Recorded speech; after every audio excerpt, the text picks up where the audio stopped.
Hey, what's up, permaculture people? Here's a winter homestead in Belfast update talking about permaculture activities you can do in the winter. How to stay productive, how to interact and observe in the landscape, and start forming the behavior patterns and time-space rhythms you want to engage and embrace the permaculture lifestyle. That's our big oak tree. Special being right there. So, what I've done in the last couple days in those regards is cut down a bunch of tree and brush matter. Basically, looking at trees that are broken, dangerous to fall on us, unhealthy, crowded. Just basically doing the first skimming through our paths and our desire lines in the woods here. So this is a pile of brush that's going to be chipped because it is straight, relatively small enough to go through the chipper fast, and it's green, so it'll chip easily and have nitrogen still in it to be either used in compost or mulch, but basically just new material, especially good for inoculating some King Stropharia mushrooms in, which we'll plan to do all over the place. Everywhere there's wood chips, we want to grow Stropharia. Here's some rotten wood from these couple poplars that I cut down that were all messed up. This is all rotten, so it'll go into hugelkultur beds. This bit's dry, so it's going to be firewood. And these two here are yet to be determined because they're sort of punky, pretty hard. I'll probably cut them into chunks, and the rot is in different amounts in different parts of the tree, so they'll get further subdivided and determine what to use it for. Here's the knotweed that we're dealing with in here. It's creeping in the woods, and the plan is to manage the woods in such a way as to invite the field in, so that we can keep cutting it back and encouraging grass to grow. And where there's grass and mowing occurring, knotweed won't persist because it'll never get bigger than grass. So the eventual goal is to turn this area where I'm panning basically into at least 60% light all the time, because that's like the minimum that grass can live in. So we have to reduce the canopy and the shade in here by taking out trees at the right appropriate time for relevant uses. So we have to kind of think multi-generationally about the trees in here, and as we cut down the biggest ones that are at the peak of their usefulness at the end of their life before they start rotting huge, which is not as useful as wood that's still viable to build with, or basically to build with, and then if not to build with, then to burn, and if not to burn, something to do with biomass like chipping or biochar or hugelkultur.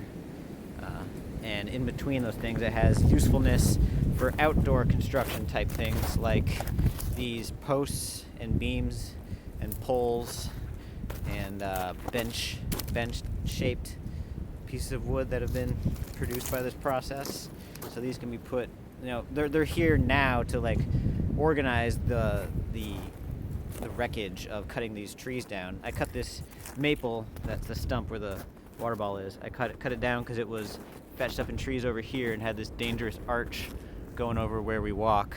So had to get that down, and took everything from it and organized the wood into its appropriate type of use based on how big it is and how rotten it is, or how fresh it is, or how straight it is, or what the diameter is. So the characteristics of the wood determine its place on the hierarchy of most beneficial uses. So that's what's going on here. There's a bunch of mushroom logs hidden under all these firewood scraps and benchy pieces, so that they don't lose too much moisture in this cold wind and then hot sun. This is how I get around in the woods with all the stuff I need. I got the helmet and chaps and bar oil and gas and files and the chainsaws and hat and water and whatnot. And so yeah, here's seeing the knotweed spread through. We have to try to open up the canopy and get light in here. Keep on cutting it down, keep on using it as biomass in both states. As long as we don't get roots, we should be fine. to use it as mulch or compost. And then, yeah, start turning this into a woods gym is what I want to do, basically. A recreation area, playground, with, calisthenics equipment and rings and ropes and bridges and balance beams and obstacle course type things, all made out of the woods is the plan. So some of these poles and posts and stumps will be used to do stuff like that. This wood over here is from a tree that fell down earlier, so it's drier. It's more useful as firewood now than other things. These are being temporary path designators, path borders, on their way out to the fields to their eventual use as either firewood or biochar, or very temporary, like property infrastructure, like not permanent infrastructure, temporary. Like right now it's a temporary path border. It might be a temporary post or something on its way down to firewood or hugelkultur. There's the potential for other, different, more diverse, possibly better uses. So this is just the path leading out to the other field here, and I got a couple more piles. This is going to be a biochar pile of brush because it's super dry. This is the brush from that tree that I just showed you all the other bits of. Got this native, I think, forsythia and roses that are right behind the raspberries here, which are underneath these wild cherries, which is underneath this oak and surrounded by maples. So we have a natural forest, multi-story situation going on right here. You can see the layers of a food forest lined out for you with the native, what's here, the native things that are edible. They might not be,